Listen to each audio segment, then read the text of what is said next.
Сәлем достар, бүгін сіздермен әдеттегідей распаковка рубрикасы.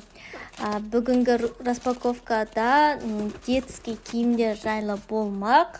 Каналға тіркеліп, лайк басуды ұмытпаңыз. Ал кеттік ендеше. Біздегі Қазақстанда детский киімдер білесіздер өте қымбат тұрады. Взрослый киімнен де қымбат тұрады. Соның есебінен мен өзімнің білетіндей Pinduoduo сайтынан заказ беріп алдырдым.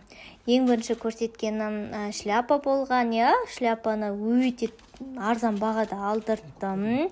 Және осындай боди шляпасымен бірге алдырдым. Бағаларының барлығын жазып кеттім видеода. Бізде қазақстандық бағалармен примерно салыстырып, қанша теңге эконом жасап жатырмыз, есептей берсеңіздер болады. Ал мына жақтағы біздегі распаковкада боди болған, тоже қазіргі кешкі уақытқа ештеңке кигізбей құр өзін кигізіп алып кетуге, серуендеуге алдыртқан болатынмын.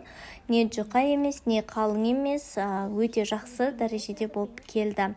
Ал біздегі келесі распаковкада осындай жазға арналған өте жұқа көйлек алдырдым. Бұның барлығын мен өзімнің қызыма алдыртып жатырмын. 6 айлық қызыма. Бойына қарай заказ берсеңіздер болады Pinduoduo сайтында. Мінекей материалдар жақсы болып келді. Ал келесі бізде распаковкада тройка болған, жазға арналған аппақ цветті алдыртқан болатынмын. Қазір ашып қарайын. Ішінде боди бар, шляпасы бар, және бодидің сыртынан осындай кигізуге арналған киімі бар екен. Ал примерно бағаларын көрдіңіздер. Қазақстандық бағамен есептеп көре берсеңіздер болады. Өз ойларыңызбен бөлісіп, комментарийға жаза кетіңіздер.